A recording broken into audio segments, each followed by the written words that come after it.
भारत में इलाज की कमी नहीं है, बीमारी पता करने की कमी है। बीमारी समझ में नहीं आती, इलाज तो हम बहुत कर लेते हैं। ओम नमस्ते। आजकल की सबसे बड़ी समस्या क्या है? पेशेंट यह कहता रहता है कि वो बीमार है, लेकिन लैब की रिपोर्ट हमेशा उनको ठीक बताती रहती हैं। लैब की रिपोर्ट हमेशा कहती हैं कि आप बिल्कुल ठीक हो, सारी रिपोर्ट्स ओके हैं। तो ऐसी स्थिति में पेशेंट क्या करे? डॉक्टर के पास अगर किसी चीज़ का समाधान ना मिले, कोई भी बीमारी समझ में नहीं आती, तो डॉक्टर सिर्फ एक ही बात कहता है, भाई साहब इन्फेक्शन हो गया है। या फिर कई बार पेशेंट मर भी जाता है, उसके मरने का कारण समझ में ना आए तो डॉक्टर सिर्फ एक ही बहाना मारता है, हार्ट फेल हो गया था। क्योंकि इन्फेक्शन और हार्ट फेल के बाद का कुछ कारण बता ही नहीं पाते एलोपैथी डॉक्टर। लेकिन आयुर्वेद और हमारे जो प्राचीन संहिताएँ हैं वो बहुत बड़ा विज्ञान है, उनके अंदर भरा हुआ है। डायग्नोज के ऐसे ऐसे तरीके भरे हुए हैं जैसे व्यक्ति को मतलब ना का उत्तर मिलेगा ही नहीं, उसको पूर्णतः निदान मिलेगा, मतलब उसका डायग्नोज पूर्णतः होगा। और आजकल हम देखते हैं हमारे जो आयुर्वेद के डॉक्टर हैं वो भी अपने निदान के तरीकों को भूल गए हैं, वो भी लैब रिपोर्ट्स पे पूर्णतः डिपेंड हो गए हैं। जबकि लैब रिपोर्ट्स आप चेक करवा लीजिए, 10 लैब रिपोर्ट्स में सेम सैंपल भेजेंगे तो 10 लैब रिपोर्ट्स के अलग अलग ही रिजल्ट मिलेंगे, आपको अलग अलग परिणाम मिलेंगे। और कोई परिणाम सही मिलेगा, कईयों के गलत भी मिलेंगे। तो लैब रिपोर्ट से कुछ हद तक सही भी है, लेकिन पूर्णतः सही नहीं है। आज हम चर्चा करने वाले हैं डायग्नोज के तरीके भी, किस प्रकार हम बीमारी को पहचान सकते हैं। क्योंकि भारत में इलाज की कमी नहीं है, बीमारी पता करने की कमी है। बीमारी समझ में नहीं आती, इलाज तो हम बहुत कर लेते हैं। तो आज हम डायग्नोज के तरीकों के बारे में चर्चा करेंगे। हमारी जो प्राचीन संहिताएं हैं उसमें 3 प्रकार के डायग्नोज सिस्टम बताए गए मुख्यतः। सबसे पहली आपकी दर्शन परीक्षा। दर्शन मतलब देख करके, बॉडी को, आउटर बॉडी को देख करके जो परीक्षा की जाती है वो दर्शन परीक्षा। दूसरी जो परीक्षा है वो आपकी स्पर्श परीक्षा है। स्पर्श परीक्षा में आपकी बॉडी को टच करके जो परीक्षा की जाती है उसमें नाड़ी वगैरह भी आपकी आ जाती है। तीसरी जो परीक्षा की जाती है हमारी प्राचीन संहिताओं के अनुसार वो होती है आपकी प्रश्न परीक्षा। मतलब प्रश्न परीक्षा में आपसे क्वेश्चन पूछे जाते हैं, जैसे हिस्टीरिया हो गया, आपका प्रदर हो गया, मानसिक व्याकुलता होगी। तो इसके बारे में कोई डायग्नोज होता ही नहीं है, इसके लिए सिर्फ आपको प्रश्न ही पूछे जाते हैं, रोगी से भी आपको ये समस्या हो रही है या नहीं हो रही है। तो सबसे पहले हम बात करते हैं दर्शन परीक्षा की। दर्शन परीक्षा में दर्शन का आप समझते हैं, दर्शन मतलब देखना। तो उसमें क्या क्या देखेंगे? सबसे पहले बॉडी का स्ट्रक्चर देखेंगे, बॉडी कैसी है, इनबैलेंस तो नहीं है। फिर उसकी आंखें देखेंगे, नाखून देख लेंगे, और जीभ देखेंगे तो मतलब उसकी व्यक्ति की, रोगी की पूरी कुंडली खुल जाती है जीभ देखने पर। तो और मल मूत्र चिकित्सा, मल परीक्षण हो गया, मूत्र परीक्षण हो गया। तो ये सारी दर्शन परीक्षाएं हैं। इसमें सबसे पहले हम बात करते हैं आपकी बॉडी स्ट्रक्चर की।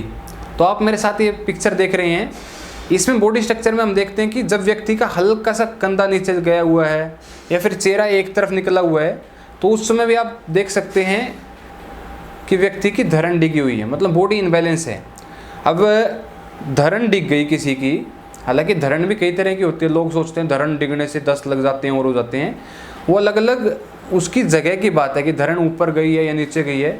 डॉक्टर क्या करेगा? डॉक्टर दवाई देता रहेगा आपको कब्ज वगैरह की, लेकिन पेट साफ नहीं होता। बहुत सारे ऐसे पेशेंट हैं जो डेली चूर्ण लेकर के सोते हैं तो ही पेट साफ होता है, बिना चूर्ण के पेट ही साफ नहीं होता। तो वो अपनी धरण चेक करवाएं, उनकी धरण हल्की सी ऊपर की तरफ, साइड की तरफ, ऊपर की तरफ गई हुई मिलेगी, जिसकी वजह से पेट सही तरह कार्य नहीं कर पा रहा, अपना सिस्टम मैनेज नहीं कर पा रहा। तो इस रोगी को देखने में स्वस्थ लग रहा है, लेकिन इसको कब्ज की समस्या है।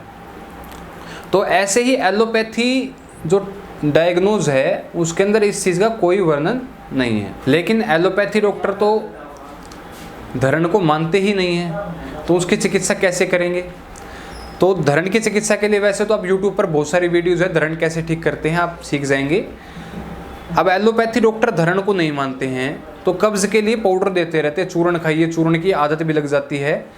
और आप देखते भी हैं 70% 80% ऐसे लोग भी हैं जो चूर्ण खा करके ही पेट साफ करते हैं, ऑटोमेटिकली पेट साफ नहीं होता। तो सबसे पहले मेरा परामर्श है उनको भी अपनी धरण चेक करवाएं, उसके बाद शाम को टाइम पे आप खाना खा करके सो जाइए, तो आप देखेंगे सवेरे अपना पेट साफ होगा। तो इस प्रकार कई सारे डायग्नोज है, आयुर्वेद तरीके भी हैं जो बॉडी को बिल्कुल परफेक्ट तरीके से इलाज करने में मदद करते हैं। अब आप बात कर रहे हैं, हम बात कर रहे हैं दूसरी पिक्चर की। अब इस पिक्चर में हम देख रहे हैं चेहरे पर कुछ दाने हैं, तो इससे हम क्या डायग्नोज करेंगे? इससे हम डायग्नोज कर रहे हैं कि इस व्यक्ति को थायराइड ग्लैंड से संबंधित दिक्कत है या फिर डायसेंट्री की, मतलब पानी की कमी है बॉडी में, तो इस प्रकार के दाने होते हैं। तो मतलब चेहरे को देख करके आप बता सकते हैं। अब अलग पिक्चर देख रहे हैं हम, इसमें क्या हुआ कि तिल बड़े हुए हैं। अब तिल बड़े हुए, उसका कारण क्या है कि बॉडी के अंदर विजातीय द्रव्य, वेस्ट पार्टिकल बहुत ज़्यादा बढ़ गए हैं, तो इस तरह के दाने हो जाते हैं। अब हम इस लेडीज़ को देख रहे हैं, इसके बाल ज़्यादा निकल रहे हैं, अनवांटेड हेयर्स बार बार निकल रहे हैं, तो मतलब PCOS की दिक्कत है इनको। इस प्रकार चेहरा देख करके कर सकते हैं। आँखों को देख करके हम इलाज कर सकते हैं। आँखें वातज हैं, पित्तज हैं, कफज हैं। आँखें बिल्कुल पीली हैं तो पित्त बढ़ा हुआ है, पीलिया का रोग भी कहते हैं हम आँखें देख करके। कफ बढ़ा हुआ तो आँखें बिल्कुल सफ़ेद हैं, तो इस प्रकार आँखों को देख करके डायग्नोज कर सकते हैं। इसके बाद हम डायग्नोज करते हैं नाखूनों से। अब नाखूनों से डायग्नोज करेंगे तो सबसे पहले लुकोमा चेक करते हैं नाखूनों में भी। सबसे पहले तो ये देखेंगे नाखून वातज है, पित्तज प्रकृति है या कफज प्रकृति है, तो उसके अनुसार ही चिकित्सा करते हैं बॉडी की। अब नाखूनों को जब हमने देखा कि आपके अंगूठे में लुकोमा बढ़ा हुआ है, तो मतलब लीवर और स्प्लीन से संबंधित दिक्कत है, लीवर में गर्मी बढ़ी हुई है। आप सिर्फ पेशेंट के नाखून देखिए, नाखून देखते ही पता चल जाएगा वास्तव में समस्या कहाँ पर है। पेशेंट कितना ही मना कर दे, लैब रिपोर्ट कितना ही मना कर दे, लेकिन आपकी बॉडी सच्चाई ही दर्शाएगी भी वास्तव में सच्चाई क्या है, बॉडी में दिक्कत क्या है। राइट, आपने नाखून देखा अंगूठे का, लीवर और स्प्लीन से पता चल गया। उंगली देखी, लुकोमा बढ़ा हुआ है, पेट में गड़बड़ है। ज़्यादा स्ट्रेस ले रहा है तो इस उंगली में लुकोमा मिलेगा आपको। इस उंगली में लुकोमा मिला तो कैल्शियम, विटामिन, प्रोटीन्स की कमी है। तो ये इसमें लुकोमा मिला तो पेशाब में दिक्कत है, किडनी से संबंधित दिक्कत है। तो इस प्रकार आप नाखूनों को देख करके डायग्नोज कर सकते हैं। अब बात आती है सबसे मुख्य बात, जीभ की। हम देख रहे हैं ये जीभ है, जीभ देखते ही रोगी की पूरी कुंडली ही खुल जाती है। अभी इस जीभ में देख रहे हैं, इसको कफ जमा हुआ है बीच में, तो इसमें देख रहे हैं कि पेट साफ नहीं हो रहा है। अब पेशेंट कई बार क्या करता है, डॉक्टर के पास जाता है, मना कर देता है कि हमें कब्ज नहीं थी, तो डॉक्टर दवाई लिखता है। हालांकि 90% बीमारियां कब्ज से ही होती हैं, पेशेंट शर्मा करके मना कर देता है। लेकिन जब हम इस प्रकार के डायग्नोस सिस्टम से आगे बढ़ते हैं तो हमको पता होता है कि उसको कब्ज की दिक्कत है, तो साथ में कब्ज की दवाई भी देते हैं। तो देख रहे हैं अब यही जो सफ़ेद रंग का कफ है जीभ के दोनों तरफ जमा हुआ है, तो मतलब किडनी संबंधी दिक्कत है। बीच में जमा हुआ है तो पेट साफ नहीं हो रहा है। अब इसमें देखते हैं कई लोगों की इस तरह की जीभ फटी हुई होती है, तो मतलब वात से संबंधित रोग होते हैं उनको, कहीं पर जोड़ में दर्द, कमर में दर्द, तो इस प्रकार के रोग हम उनको मतलब देखने को मिलते हैं।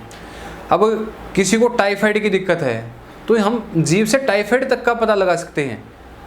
इस रोगी को देखेंगे, इसकी जीभ मतलब किनारों से लाल है, बीच में सफ़ेद है, तो मतलब इसको टाइफाइड की समस्या, टाइफाइड का रोग है।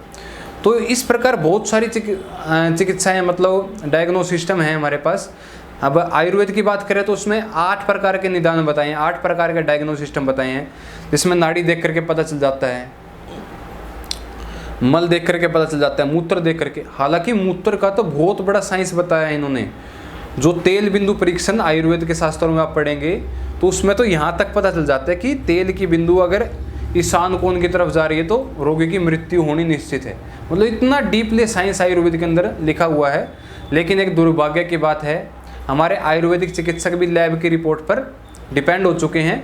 लैब ने लिख दिया कि ये रोग है तो मतलब मान लेते हैं, खुद परीक्षण ही नहीं करते हैं। तो इस प्रकार अब मैं आपको बता रहा था इस तरह हम परीक्षण कर सकते हैं। अब मुख्य बात क्या है कि इसको हम सीखें कैसे। मैंने तो कुछ परीक्षण बता दिए, ज़्यादा मैं बता भी नहीं पाऊँगा क्योंकि वीडियो भी ज़्यादा लंबी हो जाएगी। तो परीक्षण कैसे करें, तो आपके आसपास जो दाई होती थी, पहले बूढ़े बुजुर्ग होते थे, वो तुरंत रोग को पहचान लेते थे, भी इसको ये रोग है, ऐसे करने से ठीक हो जाएगा। लेकिन आज के समय में वो सारी पुरानी विद्याएं लुप्त हो रही हैं। तो सबसे बड़ी जो मुख्य ज़रूरत है आज के समय में, उनसे यह विद्याएं सीखने की है।